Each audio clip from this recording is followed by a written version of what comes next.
You might never heard about some of these players, but without a doubt, they were one of the best players to ever play the game of basketball.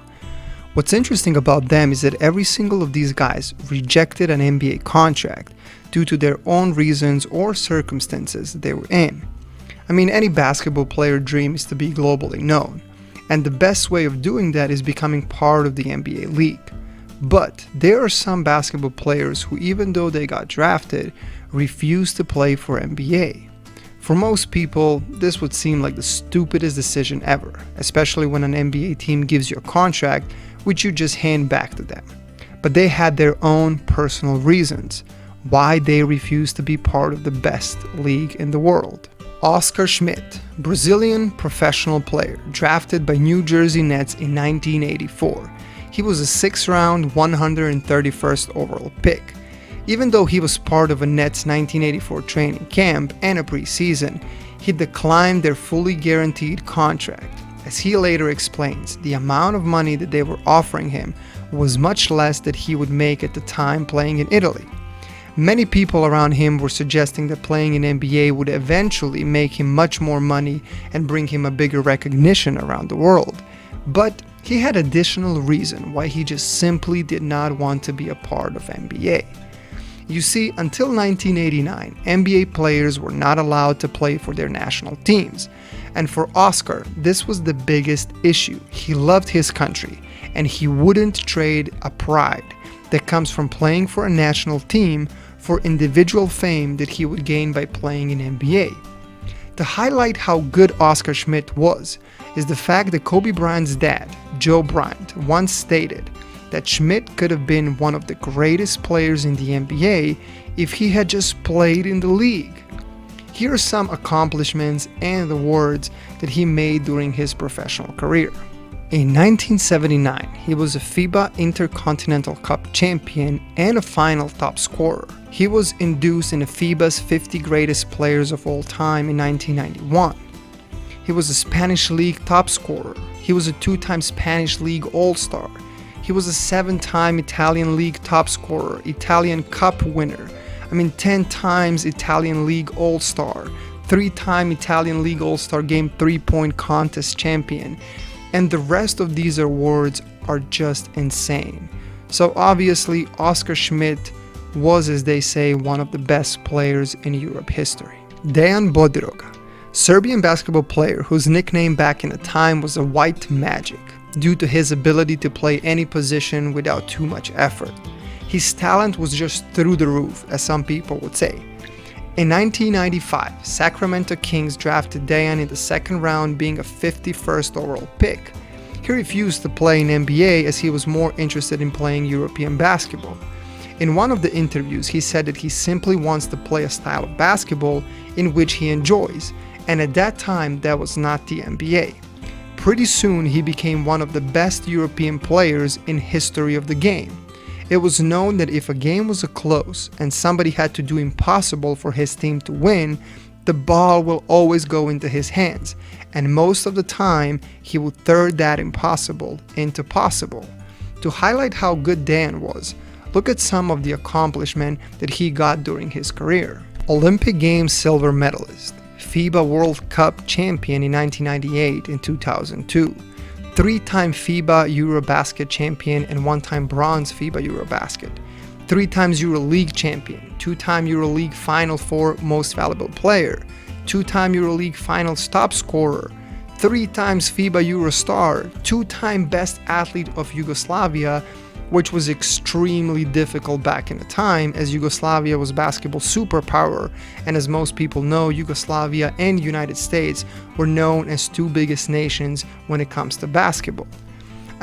There's so much of awards and highlights of Dejan's career, so you can just look through this picture and decide for yourself. What else to say?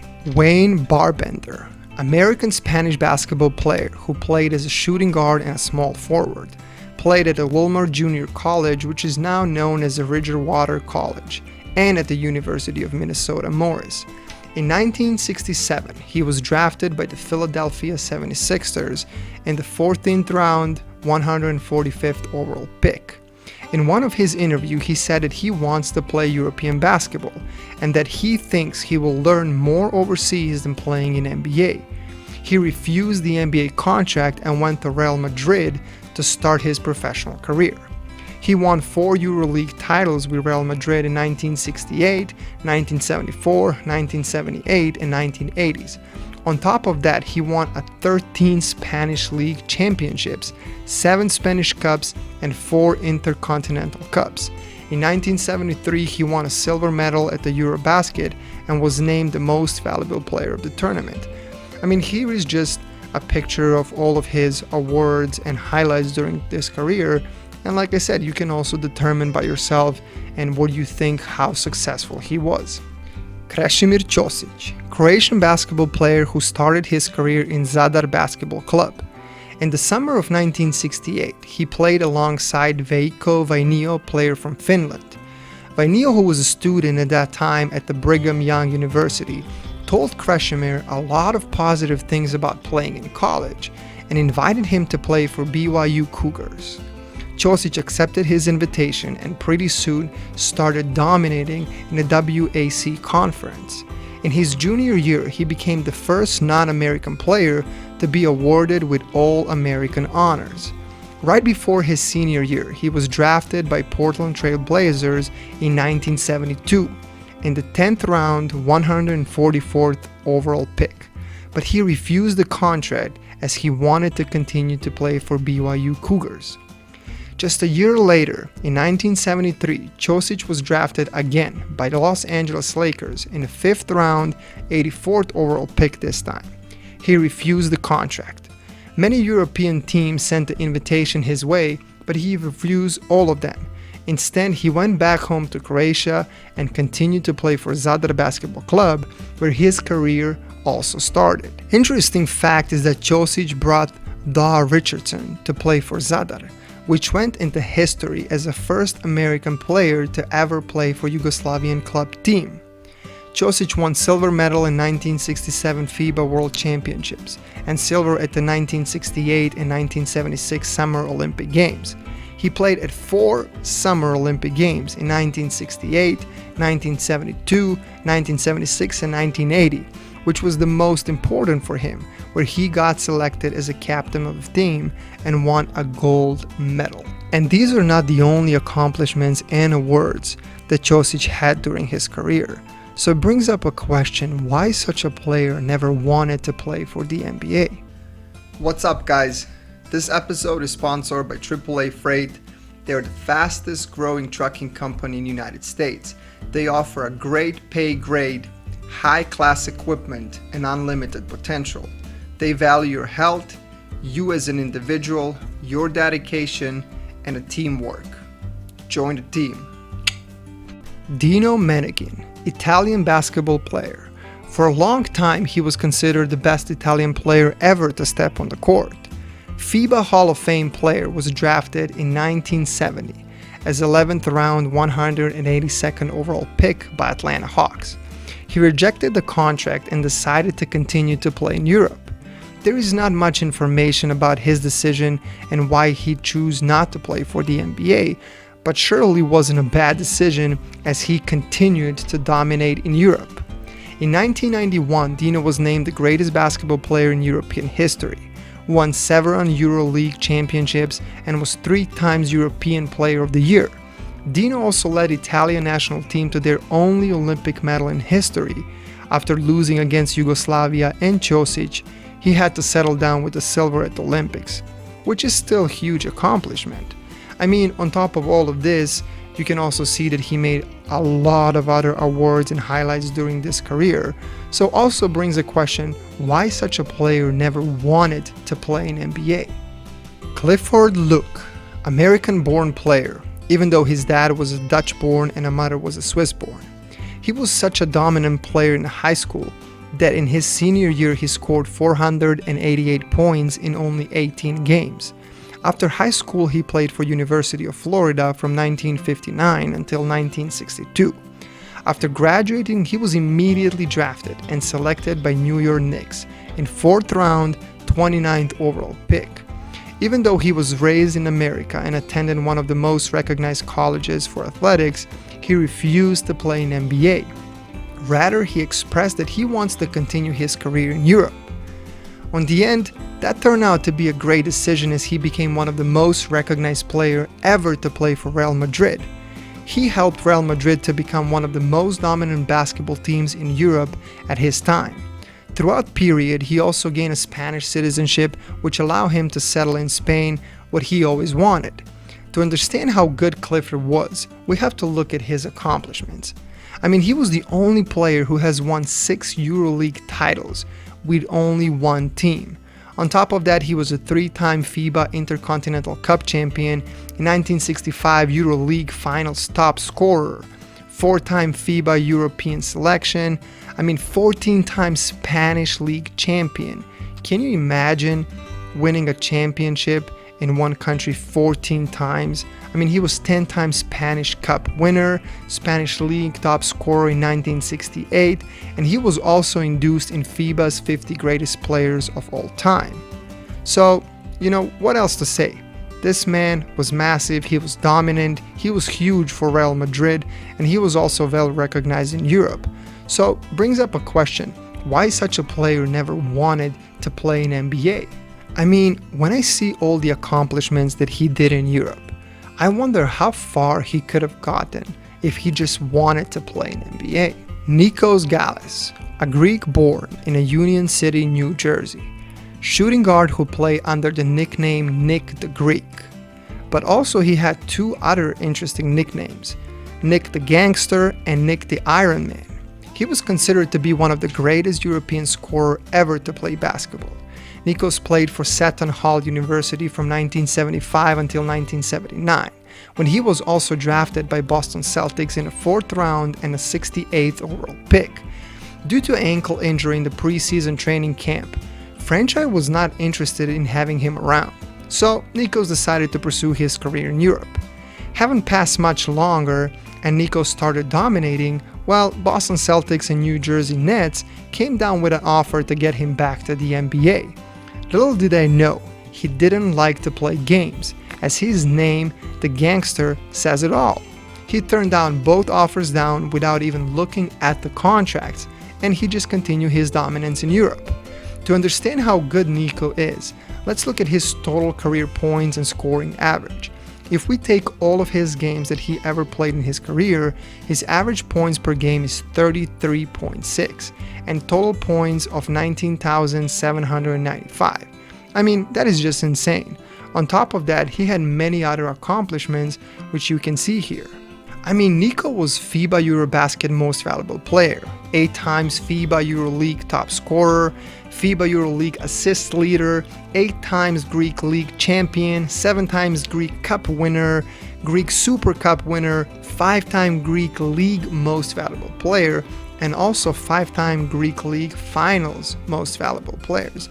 His awards and highlights are just through the roof, and obviously he was one of the greatest in Europe. But why did he never wanted to play for the NBA? What is the deal, Nico?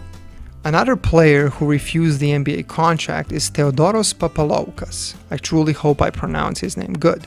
Theodoros was known as somebody who would come out of the bench and completely alter the opponent's game.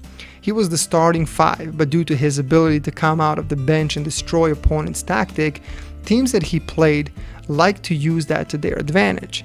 His career highlights and awards were massive, and that is why Boston Celtics and Los Angeles Lakers, Milwaukee Bucks, and the Miami Heat had their eyes on him. They needed somebody to fill their point guard spot at that time. At that time, CSKA Basketball Club in Russia offered him a 3-year contract worth of 10.5 million euros, which is by today currency exchange around 12 million US dollars. So he refused the NBA contract and stayed in Europe. Why the hell did you do that, Theodoros? To better understand how good Theodoros was, look at the awards that he gained through his career.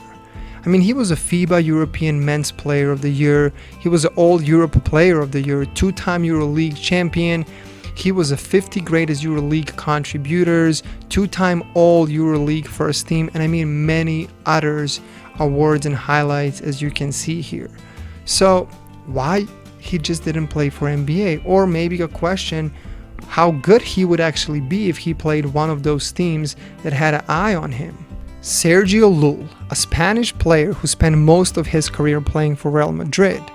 The interesting thing about him is that in 2009 NBA draft, he was a 34th overall pick selected by Denver Nuggets. Houston Rockets, in need of such a player, bought his draft rights from the Nuggets for around $2.25 million. This purchase of the rights went in history, as Sergio became most expensive player ever to be purchased during the draft's second round.